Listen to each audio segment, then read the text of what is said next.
কাক আর চড়ুইয়ের পাহাড় অভিযানে মজার শিক্ষা। একদিন সকালে সূর্য উঠছিল আর আকাশে পাখিরা গান গাইছিল। কাক ও চড়ুই একটি বড় গাছের ডালে বসে গল্প করছিল।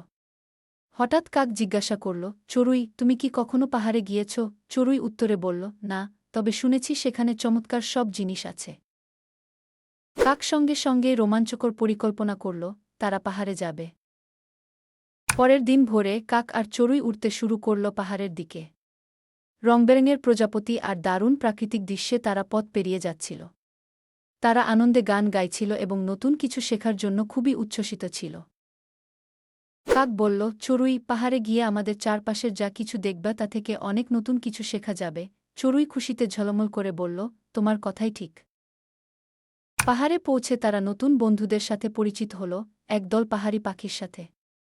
সেই পাখিরা তাদের পাহাড়ের গাছপালা, ফলমূল আর বন্যপ্রাণীর গল্প শোনাল।